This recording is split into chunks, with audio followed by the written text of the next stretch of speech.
नमस्कार, आज का मुद्दा देख रहे हैं आप। आपके साथ मैं हूं अर्पिता। इस बीच बड़ी खबर सबसे पहले आपको दे दे, दिल्ली से आ रही है, जहां दिल्ली के आईटीओ की एक इमारत में अचानक आग लग गई। आग इमारत की 10वीं मंजिल पर लगी, जिसके बाद इमारत में मौजूद लोगों में अफरा तफरी मच गई। आग पहले बिजली मीटर में लगी थी, जो तेजी से फैल गई। फिलहाल दमकल की 3 गाड़ियां आग बुझाने में जुटी हुई हैं। हालांकि धुएं की वजह से आग पर काबू पाने में दिक्कत हो रही है। तो ये तस्वीरें जरा देखिए, आईटीओ दिल्ली की ये तस्वीरें, जहां पर बताया गया कि ये आग लगी। उसके बाद दमकल विभाग की गाड़ियां मौके पर मौजूद हैं। आग बुझाने का काम यहां पर चल रहा है। दिल्ली में आईटीओ के पास ये भीषण आग, जरा देखिए, धुआं जो उठता हुआ काला आपको दिख रहा होगा, अंदाजा लगा सकते हैं कि कितनी भयानक आग लगी होगी। फिलहाल दमकल की 3 गाड़ियां आग बुझाने में जुटी हुई हैं। धुएं की वजह से आग पर काबू पाने में दिक्कत भी पेश आ रही है। तो बड़ी खबर इस वक्त की, दिल्ली के आईटीओ की एक इमारत में अचानक आग लग गई। आग इमारत की 10वीं मंजिल पर लगी, जिसके बाद इमारत में मौजूद लोगों में अफरा तफरी मच गई। आग पहले बिजली मीटर में लगी थी, जो तेजी से फैल गई। फिलहाल दमकल की 3 गाड़ियां आग बुझाने में जुटी हुई हैं। हालांकि धुएं की वजह से आग पर काबू पाने में दिक्कत हो रही है। तो बड़ी खबर आपको दे दें, आग बुझाने का काम अभी भी जारी है। और अपडेट के साथ दीपक जुड़ चुके हैं। दीपक, देखिए, मीटर बोर्ड में सुबह लगभग 8:30 बजे ये आग लगने की सूचना दमकल विभाग को मिली थी, जिसके बाद दमकल की 3 गाड़ियों को आईटीओ की इस बिल्डिंग के पास भेजा गया था, क्योंकि इंजीनियर्स बिल्डिंग थी और टॉप फ्लोर के 2 फ्लोर में ये आग की घटना बताई गई थी। और उसके बाद दमकल विभाग की टीमें जब वहाँ पर पहुँची तो शुरुआती दौर में धुआं बहुत ज़्यादा था और आग जो है वो काफ़ी धधक रही थी, जिसके बाद बमुश्किल दमकल की गाड़ियों के जो दमकल कर्मी थे वो वहाँ पहुँचे और उन्होंने जैसे जैसे उस धुएं को बाहर करने के लिए उपाय शुरू किए। और वहीं पर ये बताया जा रहा है कि एक गार्ड भी वहाँ पर था, जो उस दरवाजे को खोलने गया था और उसने उस गार्ड जो वहाँ फंसने लगा तो दमकल कर्मियों ने उस गार्ड को वहाँ से हटाया है। अब दमकल का कहना है कि आग पर जो शुरुआती दौर में 3 गाड़ियों को भेजा गया था, जिसके बाद 10 गाड़ियों को वहाँ पर भेजा गया है। और आईटीओ की इस बिल्डिंग में कई सरकारी दफ्तर है, जिसकी वजह से और दूसरी बिल्डिंगों में आग न फैले, इसको लेकर एहतियातन और लोगों को वहां पर से रोका गया था। फिलहाल आग पर काबू पा लिया गया है। ये बताया जा रहा है कि मीटर बोर्ड में ये आग थी, जिसके बाद ये आग फैली है। और फिलहाल जो दमकल विभाग है वो वहाँ पर आग पर अभी भी कोशिश कर रहा है कि कहीं और ये आग न फैले, इसको लेकर एहतियातन वहाँ पर गाड़ियों को रखा गया है। अर्पिता, ठीक है दीपक, आप नजर बनाए रखिए। और अगली खबर, किसानों के आंदोलन से जुड़ी हुई, कृषि सुधार कानूनों को रद्द करने की मांग पर अड़े किसानों ने एक बार फिर जिद्दी रुख अपनाते हुए केंद्र सरकार के प्रस्ताव को सिरे से खारिज कर दिया। हालांकि न्यूज 18 के अनुराग ढांडा के मुताबिक सरकार के प्रस्ताव पर विचार के दौरान किसान संगठनों में मतभेद भी देखने को मिला। सरकार ने किसानों को प्रस्ताव दिया था कि कृषि सुधार कानूनों को अगले 1 से 1.5 साल तक स्थगित कर दिया जाए और इस दौरान कृषि सुधार कानूनों के हर मुद्दे पर किसानों के साथ विस्तार से बातचीत की जाए। लेकिन किसानों ने कल हुई बैठक के बाद इस प्रस्ताव को भी खारिज कर दिया। किसानों ने अड़ियल रुख अपनाते हुए साफ किया कि उन्हें तीनों कानूनों को रद्द करने से कम कुछ भी मंजूर नहीं है। आज किसानों और केंद्र सरकार के बीच 11वें दौर की बातचीत होनी है, लेकिन अब इस बैठक में किसी सम्मानजनक हल के आसार कम ही दिखाई दे रहे हैं। तो जो किसान हैं उन्होंने हालांकि कल कुछ रुख ऐसा दिखाया, ऐसे संकेत दिए कि बात बन सकती है, लेकिन फिर से एक बार किसानों का अड़ियल रुख ही दिख रहा है। उनका कहना है कि वो तीनों कानून रद्द करने के अलावा और कुछ चाह नहीं रहे हैं। हालांकि सरकार ने एक ऑफर, एक प्रस्ताव किसानों के सामने रखा था। कल महत्वपूर्ण बैठक किसानों के बीच हुई, जिसके बाद ये तय हुआ कि फिलहाल वो अपनी मांगों पर ही अड़े रहेंगे।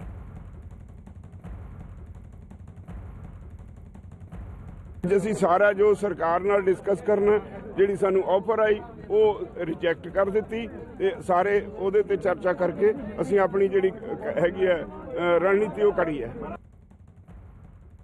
ना कमेटी मंजूर है, ना होल्ड मंजूर है। तीनों कानून रापील और उसके साथ अपने एमएसपी के खरीद का गारंटी कानून और खरीद की गारंटी सुनिश्चित की जावे। ये भारत इस मुद्दे के लिए आया है और पहली बार भारत एमएसपी की मांग पे इकट्ठा हुआ है और एमएसपी की मांग हम पूरी करवा के जाएंगे। तीनों कानून रिपील हो भी गए, उसके बावजूद भी जब तक एमएसपी की हमें गारंटी नहीं मिलती हम नहीं जाएंगे। हम एमएसपी मांग रहे हैं, न्यूनतम समर्थन मूल्य। कुछ खास सहयोगी इस वक्त देखिए साथ हैं। सिंगू बॉर्डर से दीपक रावत हमारे साथ हैं, गाजीपुर बॉर्डर से दीपक बिष्ट हमारे साथ हैं, विज्ञान भवन से विक्रांत यादव हमारे साथ हैं। विक्रांत का जल्दी से पहले रुक कर लेते हैं। विक्रांत, देखिए कल ही ये संकेत दिख रहे थे किसानों की तरफ से कि वो सहमत हो सकते हैं और कुछ संगठन है जिनको मनाने का प्रयास चल रहा था, लेकिन अचानक से बात बिगड़ी कहां कि फिर से उसी मांगों पर अड़ गए। देखिए, कल जो बैठक हुई किसान संगठनों की, उसमें साफ ये संकेत मिल रहे थे कि किसान सरकार की बात को लेकर के काफ़ी हद तक संतुष्ट है, क्योंकि सरकार ने एक बड़ा प्रस्ताव दिया था पिछली बैठक के दौरान कि कम से कम 1 साल 1.5 साल के लिए हम सारे कानूनों को होल्ड पर डाल देते हैं, सस्पेंड कर देते हैं या उसको स्थगित कर देते हैं, और तब तक किसान संगठनों के साथ बातचीत चलेगी और बातचीत के बाद जो रास्ता निकलेगा उसके आधार पर आगे कार्रवाई होगी। एक बड़ी खबर आ रही थी, और बैठक जब जिस समय परसों खत्म हुई थी इसी विज्ञान भवन पर, तब किसानों की तरफ से भी एक संतुष्टि दिखाई गई थी और ये कहा गया था कि आज की बैठक में सकारात्मक माहौल सामने आया। ये एक बात महत्वपूर्ण बात बताऊं कि पिछली 10 बैठकों में ये पहली बैठक थी जिसमें किसान संगठन भी और सरकार भी दोनों ने ये कहा था कि बहुत ही सकारात्मक बैठक रही है और रास्ता कुछ निकल सकता है। लेकिन उसके बाद जब कल बैठक चल रही, उसके बाद हमें पता चला, सूत्रों से जानकारी मिल रही है कि कल की बैठक में करीब 32 संगठन मौजूद थे, जिसमें से 14 या 15 ने यह कहा कि हमें सरकार की बात को मान लेना चाहिए, सरकार का जो प्रस्ताव आया उस पर सकारात्मक विचार किया जाना चाहिए। लेकिन जो बाकी संगठन थे, करीब 17-18 संगठन ऐसे थे जिनका साफ ये कहना था कि नहीं, इन तीनों कृषि कानूनों को रद्द किए बिना हमें किसी मांग को नहीं मानना। तो एक तरह से कहा जा सकता है कि करीब 50% के करीब संगठन ये मानते थे कि सरकार की बात को मानना चाहिए, लेकिन उनसे थोड़ा सा ज़्यादा 2 संगठन ज़्यादा ये मान रहे थे कि हमें सरकार के इस प्रस्ताव को खारिज कर देना चाहिए। और वहीं से एक बड़ी अड़चन आ गई और फिर से बात अब वहीं पर घूमकर आ गई है कि तीनों कृषि कानूनों को रद्द किए बिना कोई बात नहीं स्वीकार की जाएगी। तो आज की बैठक रही, देखिए आज की बैठक बहुत महत्वपूर्ण मानी जा रही है। हो सकता है कि आज कोई और प्रस्ताव सरकार सामने किसानों के रखे और उस पर रुख किसानों का क्या होता है ये देखना होगा। लेकिन कृषि सुधार कानूनों पर सरकार का प्रस्ताव ठुकराए जाने की खबर के बाद केंद्रीय कृषि मंत्री नरेंद्र सिंह तोमर ने बीती रात गृह मंत्री अमित शाह से उनके घर पर मुलाकात की। सरकार ने किसानों को कृषि कानून अगले 1.5 साल तक स्थगित रखे जाने का प्रस्ताव दिया था, लेकिन किसान संगठनों ने इसे खारिज कर दिया। इसके बाद नरेंद्र सिंह तोमर गृह मंत्री से मिलने उनके घर पहुंचे और उनसे बात की। इसी बीच बीजेपी नेता शाहनवाज हुसैन ने उम्मीद जताई कि किसानों के साथ बातचीत कामयाब होगी और किसान अपने घरों को लौटेंगे। बीजेपी के वरिष्ठ नेता और प्रवक्ता शाहनवाज हुसैन इस वक्त हमारे साथ है। एक तरफ सरकार और किसानों के बीच बातचीत सकारात्मक चल रही है, तो राहुल गांधी ने कहा है कि जुमले और जुल्म बंद करे, कृषि कानून रद्द करे सरकार। राहुल गांधी को आदत हो गई है इसी तरह की सिर्फ बयानबाजी करने की, किसानों को गुमराह करना। जब आंदोलन समाप्ति के रास्ते पर है, जब लोग इकट्ठे होकर बातचीत कर रहे हैं, तब इस तरह की बात करना ये पूरी तरह गलत है। ऐसी तुकबंदी करना बंद करे राहुल गांधी और देश के किसानों को भड़काना बंद करे। तो आपको उम्मीद है कि ये जो बातचीत चल रही है सफल होगी सरकार और किसानों के बीच, क्योंकि किसान जो है सरकार के प्रस्ताव को लेकर सकारात्मक रुख अपनाए हुए हैं? नहीं, पूरी तरह से मुझे उम्मीद है कि ये बातचीत सफल होगी और इस बातचीत का नतीजा अच्छा निकलेगा और किसान भाई अपने घर लौटेंगे, क्योंकि सरकार उनके लिए दिल में दर्द रखती है, ये किसान भाई जानते हैं। दीपक, देखिए कल जो मुलाकात हुई, दीपक बिज से मेरा ये सवाल, दीपक कल जो मुलाकात किसानों के बीच में देखिए हुई थी, उसमें ये तय किया जा रहा था कि कुछ और संगठन है जिनको मनाने का प्रयास हो रहा है। बात कहां अड़ गई? क्योंकि उन्होंने ऐसी भी खबरें आ रही थी कि 3 साल का वक्त मांग सकते हैं, एमएसपी पर गारंटी मांग सकते हैं, कुछ और मांगों के साथ इसको स्वीकार कर सकते हैं। लास्ट मोमेंट पर ये किसानों की तरफ से क्यों फैसला लिया गया? देखिए, कहीं ना कहीं अर्पिता ये साफ हो चुका है, क्योंकि कुछ संगठन जो है बातचीत शुरुआत से ही नहीं करना चाहते थे और वो एक ही मुद्दे पर अड़े थे कि यहाँ पर तीनों कानूनों को रद्द करने की बात है। लेकिन यहाँ पर जिस तरह से अभी कुछ देर पहले जिस तरह से अलग अलग बयान आ रहे हैं कि एमएसपी को लेकर साफ तौर पर जब तक सरकार नहीं एमएसपी को लेकर कानून बनाती तब तक वो किसी मौके पर किसी नतीजे पर नहीं पहुंचेंगे। और इसको लेकर राकेश टिकैत जो यहाँ पर गाजीपुर में किसान नेता है, वो एक दिन पहले हमसे बातचीत में साफ कर चुके थे कि जब तक कानून को लेकर उनका साफ नहीं रास्ता साफ नहीं हो जाता, यानी तीनों कानून को रद्द नहीं किया जाता और एमएसपी को लेकर गारंटी नहीं मिलती, तब तक किसान यहाँ से नहीं जाएंगे। और यही अब साफ हो रहा है, क्योंकि जो संगठन की मीटिंग थी 41 संगठन से ज़्यादा है और उनके बीच में कहीं ना कहीं विरोधाभास था इसको लेकर और यहाँ पर सरकार के ऑफर को नकार दिया गया। और आज अब सरकार के साथ जो मीटिंग होगी उसमें देखना होगा कि अब नई रणनीति क्या यहाँ पर सामने आती है, क्योंकि अब तक तो ये साफ हो चुका है कि सरकार का ऑफर किसी भी किसान संगठन ने नहीं लिया है और अब यहाँ पर किस तरह की रणनीति को लेकर काम करते हैं ये आज देखना होगा। अर्पिता, ठीक है सर, रहिए साथ। देखिए कृषि सुधार कानूनों पर किसानों को न तो सरकार का कोई प्रस्ताव मंजूर है और न ही किसान 26 जनवरी की ट्रैक्टर रैली को स्थगित करने को तैयार है। दिल्ली पुलिस ने गणतंत्र दिवस समारोह को देखते हुए 26 जनवरी को दिल्ली में ट्रैक्टर रैली की इजाजत देने से इनकार कर दिया, लेकिन जिद पर अड़े किसानों ने भी साफ कर दिया कि उनकी रैली तय समय पर ही निकलेगी। गुरुवार को इस मुद्दे पर किसान संगठनों के साथ दिल्ली, हरियाणा और यूपी पुलिस के अधिकारियों की लंबी बातचीत हुई, लेकिन इस बैठक में कोई नतीजा नहीं निकल सका। योगेंद्र यादव ने फिर दोहराया कि ट्रैक्टर रैली किसी भी हाल में रद्द नहीं होगी और ये रैली दिल्ली के रिंग रोड पर निकाली जाएगी। हालांकि सूत्र ये बता रहे हैं कि पुलिस अब भी किसानों से बातचीत कर इस टकराव का हल निकालने की कोशिश कर रही है।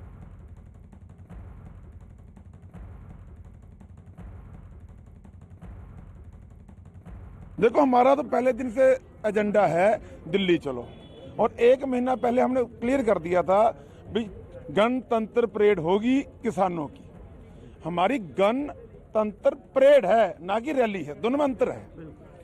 हम उस दिन एक नया माहौल दिखाना चाहते हैं पूरे भारत देश को। हमारा कल्चर एग्रीकल्चर है, मॉडर्न युग आ गया। पहले ट्रैक्टर थे हीटर वाले, उसके बाद आए दूसरे वाले, आजकल पावर स्टीयरिंग है, आजकल एसी वाले ही है, ताकि जो सरकार आरोप भी लगाती नहीं तो बड़े किसान है एसी वाले ट्रैक्टर है। अरे भाई, अगर आप एसी कार में घूम सकते हो, क्या हम एसी ट्रैक्टर नहीं चला सकते हैं? यानी दीपक रावत, अभी भी पुलिस की तरफ से ये उम्मीद जताई जा रही है कि कोई समाधान निकल जाए, और एक बार फिर से क्या बैठक होने वाली है पुलिस और किसानों के बीच? अर्पिता, बैठक होनी थी क्योंकि कल की बैठक में कोई बातचीत नहीं हो पाई, कोई नतीजा नहीं निकल पाया, लेकिन आज क्योंकि सरकार के साथ मीटिंग है तो ऐसे में शायद इस मीटिंग को बाद में किया जाएगा जो ट्रैक्टर रैली पर होगा। लेकिन इस वक्त तस्वीर आपको सिंगो बॉर्डर की दिखा दें, यहाँ पर बसें लग चुकी हैं। यहाँ से जो तमाम किसान नेता हैं वो अब विज्ञान भवन की तरफ जाएंगे इन्हीं बसों के सहारे, और यहाँ पर तमाम किसान नेता अब जमा होना भी शुरू हो गए हैं। उनसे बातचीत करने की कोशिश करेंगे कि आज किस तरह की बात आज आपकी मीटिंग है, क्या बातचीत रहेगी, क्योंकि उन्होंने एक प्रस्ताव रखा था कि वो 1.5 साल के लिए होल्ड पर कर देंगे, उसको लेकर आपने खारिज कर दिया। अगर होल्ड बात सुनिए, होल्ड की बात तब होती है जब हमें उनमें कोई भविष्य में आके कोई उनको देख पड़ताल करके वॉच करके दोबारा सरकार को मौका मिले कि उनको दोबारा फिर लेके आएंगे पटल पर। जब उन्होंने बोल दिया कि तीनों कानून जो है ये काले कानून है, तीनों कालो कानून हमें नहीं चाहिए, कभी भी नहीं चाहिए, 2-3 साल की बात नहीं है। लेकिन सर, सरकार तो ये कह रही कि कमेटी बना देते हैं, उसमें आपके भी लोग होंगे, सरकार के भी लोग होंगे, वो कमेटी के ठीक है, अब तक कम से कम मौके दीजिए। देखिए, ठीक है दीपक, जरा रहिए साथ। देखिए, अब किसानों से बातचीत का सिलसिला जो है वो जारी है। वहीं किसान आंदोलन से जुड़ी एक और बड़ी खबर आ रही है। गणतंत्र दिवस पर समाजवादी पार्टी ट्रैक्टर रैली निकालेगी। किसानों के आंदोलन के समर्थन में समाजवादी पार्टी हर जिले में ट्रैक्टर रैली निकालेगी। तिरंगे के साथ ये रैली निकाली जाएगी। जिले से तहसील स्तर तक समाजवादी पार्टी इसका आयोजन करेगी। समाजवादी पार्टी के अध्यक्ष अखिलेश यादव ने किसान आंदोलन के समर्थन में पार्टी नेताओं को, ये कार्यकर्ताओं को निर्देश दिए हैं। कृषि सुधार पर किसानों और इससे जुड़े दूसरे पक्षों की राय जानने के लिए सुप्रीम कोर्ट की ओर से बनाई गई कमेटी की कल बैठक हुई थी और कुछ किसान संगठनों के प्रतिनिधि इस बैठक में शामिल हुए। कमेटी ने देश के सभी किसान संगठनों को कमेटी के सामने अपनी राय रखने के लिए आमंत्रित किया था। यूपी के किसान संगठन से जुड़े अजय अनमोल ने कमेटी की मीटिंग में शामिल होकर अपनी राय रखी, तो 8 राज्यों के किसान वीडियो कॉन्फ्रेंसिंग के जरिए कमेटी से जुड़े और अपनी बात रखी। उत्तर प्रदेश, मध्य प्रदेश, महाराष्ट्र, ओडिशा, तेलंगाना, तमिलनाडु, कर्नाटक और केरल के कई किसान संगठन इस बैठक में शामिल हुए। इस दौरान कुछ संगठनों ने इन कानूनों के पक्ष में तो कुछ ने विरोध में अपनी बात रखी।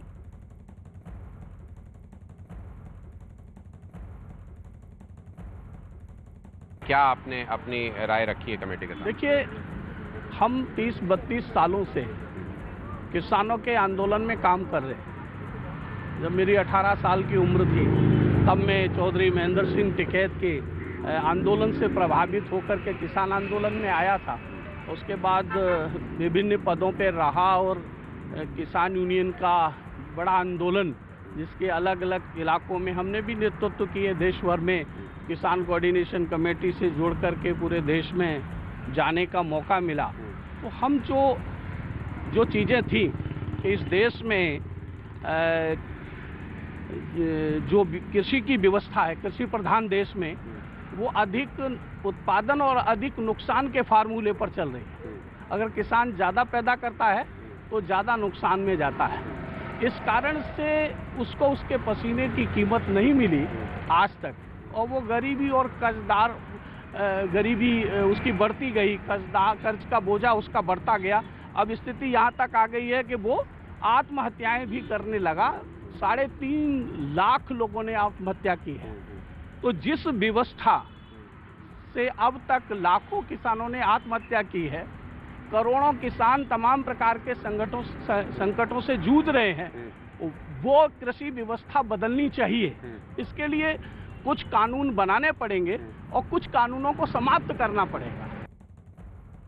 यानी विक्रांत, देखिए ये कमेटी अपने ढंग से अपना काम कर रही है और यहाँ पर भी कुछ लोग इसके समर्थन में और कुछ लोग इसके विरोध में हैं। तो जो किसान आज आंदोलन कर रहे हैं, क्या उनको भी वहां नहीं शामिल होना चाहिए? एटलीस्ट अपनी बात तो वो वहां रख सकते थे ना। देखिए, बिल्कुल सुप्रीम कोर्ट ने यही कहा था कि आप कमेटी के पास जाइए, अपनी बात कहिए, और कमेटी के पास कोई डायरेक्शन देने का या कोई आदेश देने का अधिकार नहीं होगा। वो केवल एक न्यायिक कमेटी होगी जो सुप्रीम कोर्ट को अपनी रिपोर्ट देगी। लेकिन जो आंदोलनकारी किसान हैं, जो यहाँ पर विज्ञान भवन में सरकार के साथ बैठक कर रहे हैं, उन्होंने ये साफ कर दिया है कि वो सुप्रीम कोर्ट की कमेटी के पास नहीं जाएंगे, क्योंकि उसके पास कानून को रद्द करने का अधिकार नहीं है। वो अधिकार केवल सरकार के पास है। इसलिए उनका ये साफ कहना है कि उनकी केवल एक ही मांग है कि तीनों कृषि कानूनों को रद्द किया जाए, और यह अधिकार केवल सरकार के पास है। यह अधिकार सुप्रीम कोर्ट द्वारा गठित कमेटी के पास नहीं है। वो केवल कानून के बारे में अपना सुझाव दे सकती है, कानून को रद्द करने की अधिकार और ताकत उसके पास नहीं है। और यही कारण है कि आंदोलनकारी किसान उनके पास नहीं जा रहे। हालांकि सरकार की यह सोच थी कि अगर सरकार के साथ बातचीत में उनका कोई हल निकलता है तो वो अपनी बातचीत जारी रखेंगे। यही कारण है कि सुप्रीम कोर्ट ने जब कमेटी बना दी थी, उसके बाद भी सरकार ने अपनी ओर से किसानों के साथ बातचीत को जारी रखने का फैसला किया था। ठीक है, तो यानी देखिए सरकार जो है वो लगातार किसानों के साथ समाधान निकालने की कोशिश में लगी हुई है, वहीं विपक्ष जो है वो सरकार पर किसानों की अनदेखी का आरोप लगा रहा है। सरकार का ये रवैया बहुत निंदनीय है, किसानों को धोखा देने वाला है। किसानों के साथ ये एजिटेशन को फिलहाल ख़त्म कर देने के लिए है। इन तीनों कानून को सरकार को चाहिए कि फ़ौरन वापस ले, और अगर वो 1.5 साल के लिए रोक सकते हैं तो कानून वापस क्यों नहीं ले सकते? सेंटर सरकार सीरियस नहीं है, ਉਹਦਾ इंटेंशन ठीक नहीं है। जे इंटेंशन ठीक होंदी तो 8 मीटिंगां करन दी लोड़ ही नहीं। बड़ा सौखा काम है। किसान नहीं चाहते एक्ट, तुसीं वापस ले लो, पर तुसीं इन्नी रोज़ दूजे दिन कल मीटिंग, परसों मीटिंग, चौथी मीटिंग शाम ਨੂੰ लोगों को आसा हो जांदियां, फिर चले जाते बेचारे। तो लोकी हज़ारां किसान ठंड च बैठे, मतलब लगदा तकरीबन 100 के नेड़े शहीद हो गए है। किन्ने परिवार तुसीं उन्हां नूं औखा करी जांदे हो। हम लोग आने वाले 30 तारीख को मानव श्रृंखला जो बना रहे हैं, सभी हमारे महागठबंधन के साथी घटक दलों के साथ, और 24 तारीख को कर्पूरी जयंती से लेकर के 30 तारीख तक जो शहादत दिवस है, जो 1 सप्ताह का किसान जागरूक सप्ताह के रूप में हम लोग मनाएंगे, जहां किसान विरोधी बिल काला कानून के खिलाफ लोगों को, खास तौर पे बिहार के किसानों को जागरूक किया जाएगा। वहीं दिल्ली जयपुर हाईवे पर रेवाड़ी में किसानों का समर्थन करने के लिए अभय चौटाला पहुंचे। अभय चौटाला ने खुद ट्रैक्टर चलाते हुए वहां वो पहुंचे हैं। उनके साथ कई और लोग भी ट्रैक्टर चलाते हुए पहुंचे। अभय चौटाला ने किसानों की मांग को दोहराते हुए कहा कि वो किसानों के साथ खड़े हैं। साथ ही अभय चौटाला ने कहा कि किसान केंद्र सरकार को कृषि सुधार कानून वापस लेने के लिए मजबूर कर देंगे। देश के प्रधानमंत्री को किसान की ओर ज़्यादा परीक्षा नहीं लेनी चाहिए, और 26 जनवरी को अपनी गलती का एहसास बिल्कुल हो गया कर लेना चाहिए। दीपक बिष्ट का रुख कर लेते हैं। दीपक, देखिए यहाँ किसानों से बीच का रास्ता निकालने की कोशिश हो रही है कि किस तरीके से कोई समाधान की दिशा में आगे बढ़ पाए। यहाँ कहा जा रहा है अगर एक एक कदम चलेंगे तो ही कोई समाधान है। सरकार की तरफ से देखिए एक कदम बढ़ाया गया, एक प्रस्ताव रखा गया, लेकिन किसानों ने मानने से इनकार कर दिया। तो अब आखिरकार किस तरीके से इसका समाधान निकलने की उम्मीद दिख रही है? किसान क्या कह रहे हैं? देखिए अर्पिता, एक दिन पहले भी जिस तरह से हमने किसान नेताओं से बात की थी, किसानों से बात की थी, तो उनका रूप साफ था कि वो बिना तीनों कानूनों के रद्द किए वो यहाँ से हिलने वाले नहीं है। उनका ये भी कहना था कि जब तक न्यूनतम समर्थन मूल्य की गारंटी सरकार नहीं देती है और तीनों कानूनों को रद्द नहीं करती है, तब तक वो किसी बात को सरकार की नहीं मानेंगे। ये तो शुरुआत से जिस आंदोलन को यहाँ पर खड़ा किया गया, इसको लेकर ही शुरुआत से किसान बात करते हुए आए हैं। अब जिस तरह से एक जो सरकार की तरफ से ऑफर दिया गया था 1.5 से 2 साल का लागू नहीं करने का, उसको भी सरकार के ऑफर को इन लोगों ने ठुकरा दिया। तो यहाँ पर ये रणनीति किस दिशा की तरफ जा रही है, ये देखना जरूरी है, क्योंकि अब सरकार के सामने किस तरह की बात रखते हैं ये सभी किसान संगठन, क्योंकि इन्होंने एक दिन पहले जिस तरह की मीटिंग लगातार सुबह से शाम तक किसानों के बीच में मीटिंग रही थी और हर मीटिंग में इस ऑफर के बारे में चर्चा हुई थी, लेकिन उसके बाद भी देर शाम को जब रिजल्ट आया तो उसमें भी किसानों ने साफ तौर पर कह दिया कि उन्हें सरकार का ऑफर मंजूर नहीं है। तो यहाँ पर अब देखना यही हुआ कि किस रणनीति के तहत अब सरकार से बातचीत किसान करते हैं, क्योंकि उन्होंने अपना रूप साफ कर दिया कि तीनों कानून रद्द नहीं होगा। सरकार ने साफ कर दिया है कि वो कानून को रद्द करने की मंशा नहीं रखती है। अब ये देखना हुआ कि किस तरह से ये बातचीत आगे बढ़ती है, क्योंकि बातचीत को आगे बढ़ाना जरूरी है, क्योंकि ठंड बढ़ी है। जहाँ आंदोलनकारी बैठे हुए हैं, दीपक रावत का भी रुख कर लेते हैं। दीपक, किसान जो है वो ट्रैक्टर रैली को लेकर भी अड़े हुए हैं, उसके लिए क्या समाधान निकल सकता है? अर्पिता, ट्रैक्टर रैली को लेकर दिल्ली पुलिस जो है लगातार बातचीत कर रही है। सिर्फ दिल्ली पुलिस ही नहीं बल्कि हरियाणा पुलिस, यूपी पुलिस, इनके साथ लगातार मीटिंग हो रही है किसान नेताओं की। लेकिन कल जो मीटिंग हुई उसके बाद योगेंद्र यादव को जो बयान आया उसमें साफ तौर पर योगेंद्र यादव का ये कहना था कि ट्रैक्टर रैली को तो रद्द नहीं करेंगे चाहे कुछ भी हो जाए। साफ तौर पर पुलिस का भी ये कहना है कि मनाने की कोशिश लगातार जारी रहेगी, लेकिन अनुमति कहीं से भी नहीं दे सकते क्योंकि सुरक्षा का बड़ा सवाल है। लेकिन इस वक्त सिंघू बॉर्डर की तस्वीर अगर आपको दिखाएं तो तमाम किसान नेता यहाँ पर पहुंच गए हैं। 2 चार्टर्ड बसें जैसे आमतौर पर यहाँ पर लगती हैं वो लग गई हैं। थोड़ी देर बाद किसान नेता यहां से विज्ञान भवन की तरफ जाएंगे, सरकार से बातचीत होगी। लेकिन इस बातचीत से पहले जो कल मीटिंग हुई, काफी लंबी मीटिंग चली थी, उस मीटिंग में ये साफ हो गया, किसान नेताओं ने ये साफ कर दिया कि जो प्रस्ताव सरकार ने रखा है जिसमें यह कहा गया कि 1.5 साल तक के लिए कानून को होल्ड किया जा सकता है, एक कमेटी बना दी जा सकती है जिसमें बातचीत हो, दोनों पक्षों की बातचीत हो और उसके बाद कोई निष्कर्ष निकाला जाए। लेकिन साफ तौर पर इसको ठुकरा दिया है नेताओं ने। यहाँ पर तमाम किसान नेताओं से बात कर लेते हैं। सर, कमेटी जो बनाने की बात कही थी कि ताकि एक समझौता हो सके, 1.5 साल होल्ड करने के लिए भी बात कह दी आपसे, आपने वो भी ठुकरा दिया। अब क्या बात रखेंगे सरकार के सामने? देखो, अब तो हमारी बात यही है कि जो सरकार तो बार बार कमेटी की बात तो बार बार कह रही है, हमने तब से ठुकरा दिया कि हमने कोई कमेटी नहीं बनानी। तो वो हमने क्लियर कर दिया था कि जो हमारी कमेटी है, बात स्पीकर है हमारे 4 हैं, वो इससे छोटी कमेटी हम क्या बनाएंगे, वो स्पीकर 4 ही हैं। हम तो बाकी तो श्रोते हैं, जहाँ वॉचमैन हैं, देखते हैं भी क्या सरकार क्या बोल रही है, हमारे स्पीकर क्या बोल रहे हैं, क्या कहाँ से स्थिति कहाँ जा रही है। तो इस कमेटी बनाने का तो कोई सवाल ही। तो देखिए, आज 11वें दौर की बातचीत है। एक बार फिर से सरकार और किसान आमने सामने होंगे, एक बार फिर से बातचीत शुरू होगी, लेकिन क्या समाधान की दिशा में आगे बढ़ेंगे, ये एक बड़ा सवाल है। आप सब नजर बनाए रखिए। अब बात बंगाल की कर लेते हैं। बंगाल चुनाव की तारीख जैसे जैसे करीब आ रही है, राज्य में सियासी वार पलटवार तीखे होते जा रहे हैं। इसी गहमा गहमी के बीच चुनाव आयोग के साथ मुलाकात के दौरान बीजेपी ने चुनावी हिंसा का मुद्दा उठाया। बंगाल में लगातार बीजेपी और टीएमसी कार्यकर्ताओं के बीच हो रही हिंसक झड़प के बीच बीजेपी ने चुनाव आयोग से मतदान से 15 दिन पहले केंद्रीय सुरक्षा बल तैनात करने की मांग की। बीजेपी का आरोप है कि बिना केंद्रीय सुरक्षा बल के बंगाल में निष्पक्ष चुनाव कराना संभव नहीं है। चुनाव आयोग की टीम कल जो है उन्होंने मीटिंग की थी, आज और कल बंगाल के दौरे पर है। राजनीतिक दलों से मुलाकात भी उनकी हुई। पश्चिम बंगाल बीजेपी के अध्यक्ष दिलीप घोष ने न्यूज़ 18 से खास बातचीत में दावा किया कि बंगाल में जैसे जैसे चुनाव नजदीक आ रहे हैं वैसे वैसे लोगों को इस बात का डर सता रहा है कि वो निष्पक्ष वोट डाल पाएंगे या नहीं डाल पाएंगे। बीजेपी ने बॉर्डर इलाकों में वोटर लिस्ट की जांच की मांग भी की है। आप फिर एक बार वोट चुनाव आ रहा है तो लोग डरे हुए कि वोट कर पाएंगे, क्या हम अपना वोट डाल पाएंगे, ऐसा है। आज चुनाव कमीशन आए तो उनके सामने विषय हमने रखा, 4 से 5 लाख ऐसे गैर कानूनी लोग जो घुसे हैं। बॉर्डर की जो वोटर लिस्ट उसको सर्च करिए आप पता चल जाएगा अस्वाभाविक वृद्धि जो हो रही है। हम भी उनको वही निवेदन किया कि आप उसको जांच करिए, एकदम से इतने वोटर कैसे बढ़ गए हैं एक जगह में, बॉर्डर इलाका में। देखिए, कुछ खास सहयोगी साथ है। कोलकाता से आशिका सिंह हमारे साथ है और अमित सिंह हमारे साथ इस वक्त कोलकाता से ही मौजूद है। विक्रांत हमारे साथ दिल्ली से इस वक्त होंगे। जल्दी से पहले आशिका का रुख कर लेते हैं। आशिका, देखिए, कल ही मुलाकात हुई थी। अब बीजेपी की नेता मुलाकात करने के बाद उन्होंने जो कंसर्न जताया वो सुरक्षा को लेकर, वोटर लिस्ट में और नाम जुड़ने को लेकर, जिस पर अब चुनाव आयोग क्या एक्शन ले सकती है या क्या कर सकती है अब चुनाव आयोग? आज चुनाव आयोग की प्रेस कॉन्फ्रेंस है करीब 1 बजे। अर्पिता, अपना रुख चुनाव आयोग इस पर ज़रूर साफ करेगा।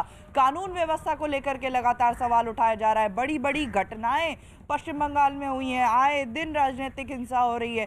इनको लेकर क्या रुख है चुनाव आयोग का, ये देखना है। साथ ही ये जो मुद्दा उठाया है बीजेपी ने और ये आरोप लगाया है कि रोहिंग्या मुसलमान जो हैं वो सीमांत इलाकों में घुस गए हैं और उनके नाम जो है वो वोटर लिस्ट में है। इस पर क्या कहता है चुनाव आयोग, ये भी साफ होगा। तो चुनाव के पहले बीजेपी की जो शिकायतें हैं उस पर क्या रुख है चुनाव आयोग का, आज दोपहर ये साफ हो जाएगा। अर्पिता, बिल्कुल, और आशिका रही है, देखना होगा कि चुनाव आयोग आज प्रेस कॉन्फ्रेंस करके क्या कहते हैं। एक और बीजेपी ने बंगाल में चुनाव से पहले हिंसा के लिए टीएमसी को घेरा। वहीं बंगाल के वर्तमान में बीजेपी के कुछ कार्यकर्ताओं के आपस में भिड़ने की तस्वीरें भी सामने आई।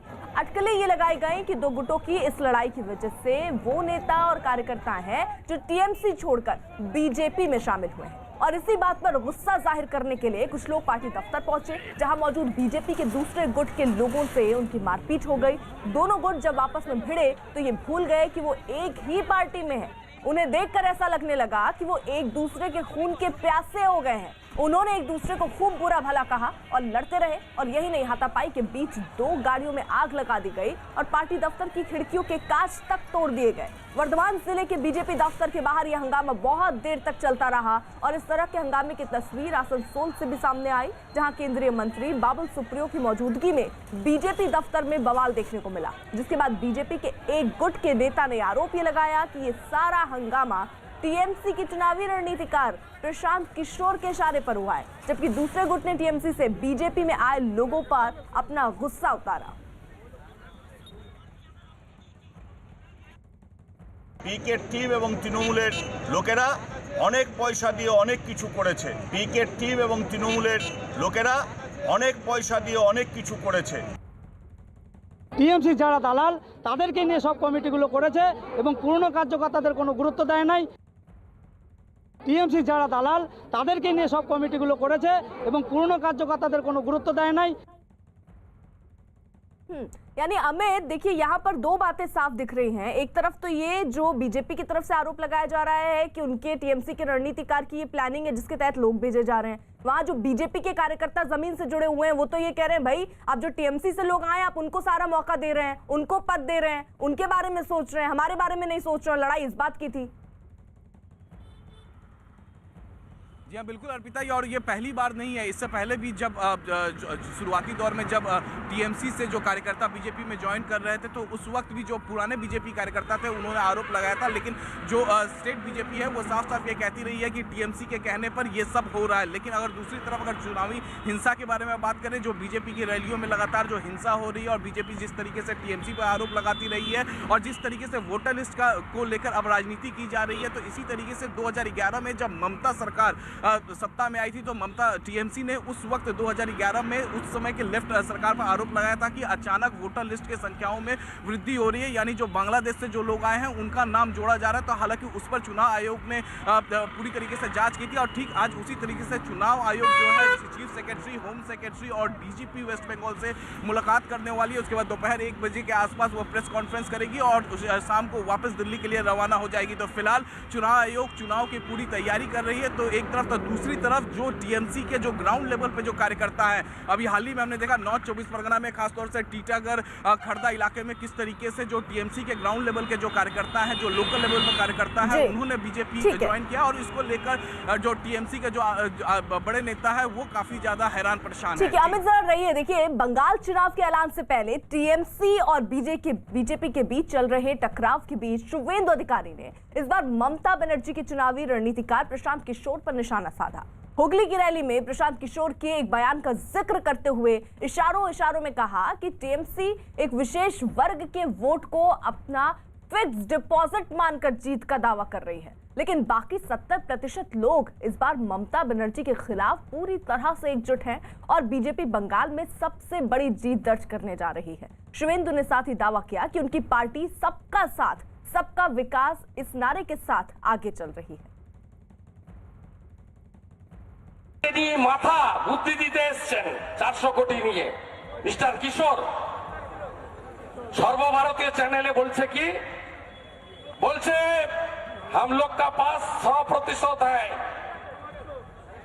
बीजेपी को तो 70% का अंदर लड़ना पड़ेगा, मानेटा कि बुझलेन 30% फिक्स डिपॉजिट আছে, আপনারা 70% এক হবেন তো? 70 বেশি না 30 বেশি?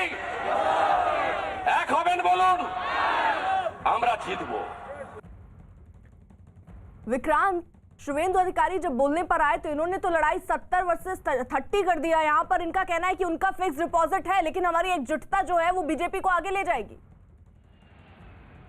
देखिए, बीजेपी का लंबे समय से आरोप है पश्चिम बंगाल में कि जो तृणमूल सरकार है, ममता सरकार है, वो अल्पसंख्यक तुष्टीकरण की नीतियों पर चलती है और इसको लेकर के बीजेपी एक लंबा आंदोलन भी पिछले काफ़ी समय से वहां पर चला रही है। चाहे वो दुर्गा पूजा हो, सरस्वती पूजा हो, कई ऐसे मौके आए जब टीएमसी पर सीधा आरोप बीजेपी ने लगाया कि राज्य सरकार केवल अल्पसंख्यक तुष्टीकरण करती है और बहुसंख्यकों की तरफ वो कतई ध्यान नहीं देती। इस तरीके का आरोप लगाते हैं और कई बार राज्य सरकार और बीजेपी इस मसले पर आमने सामने दिखाई दी। और अब शुभेंदु अधिकारी जो अभी हाल ही में कुछ समय पहले टीएमसी से बीजेपी में आए हैं, उन्होंने जिस तरीके की का भाषण दिया उससे उन्होंने एक टोन सेट कर दी है कि बीजेपी आने वाले दिनों में इस मुद्दे पर टीएमसी को और ज्यादा घेरेगी और ज्यादा चुनावी मंचों पर इसका इस्तेमाल किया जाएगा।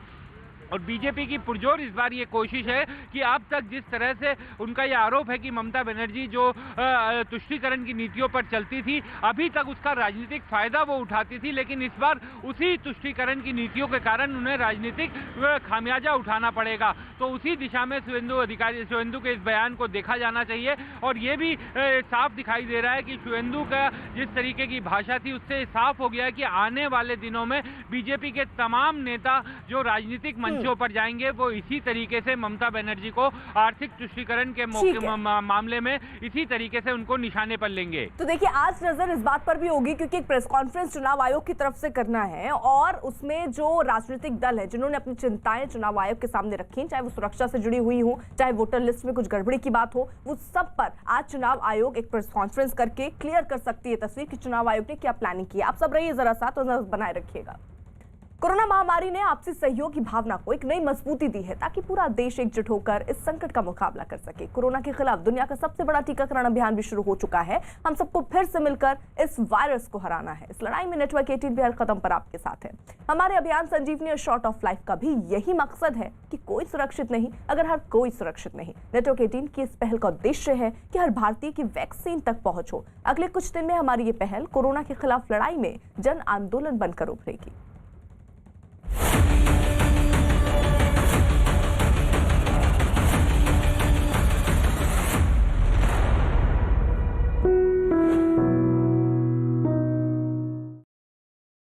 बच्चे चाहें तो देश बदल दे, बच्चे चाहें तो नदी की धारा मोड़ दे। ऐसे ही कुछ अद्भुत यंग जीनियस के साथ नेटवर्क 18 दिखा रहा है एक अनोखा शो बायजूस यंग जीनियस। 23 जनवरी को शाम 7 बजे न्यूज 18 इंडिया पर देखिए एक ऐसी बच्ची जो सिर्फ 9 साल की है लेकिन भारत की अगली उड़न परी बनने की कोशिश में है। ये बच्ची 2028 ओलंपिक की तैयारी में कई वर्ल्ड रिकॉर्ड बना चुकी है। राजस्थान के जोधपुर के एक गांव में रहने वाली पूजा बिश्नोई 9 साल की उम्र में 6 पैक ऐप बनाने वाली पहली एशियाई लड़की है। पूजा अंडर 10 कैटेगरी में सिर्फ 12 मिनट 50 सेकेंड में 3 किलोमीटर दौड़कर वर्ल्ड रिकॉर्ड बना चुकी हैं। इसके अलावा अंडर 10 में 48 मिनट में 10 किलोमीटर दौड़ने का वर्ल्ड रिकॉर्ड भी पूजा के नाम है। 23 जनवरी शाम 7 बजे न्यूज 18 इंडिया पर देखिए जब एक स्टार खिलाड़ी पूजा का दम देखकर हैरान रह गया। जरूर देखें बायजूस यंग जीनियस।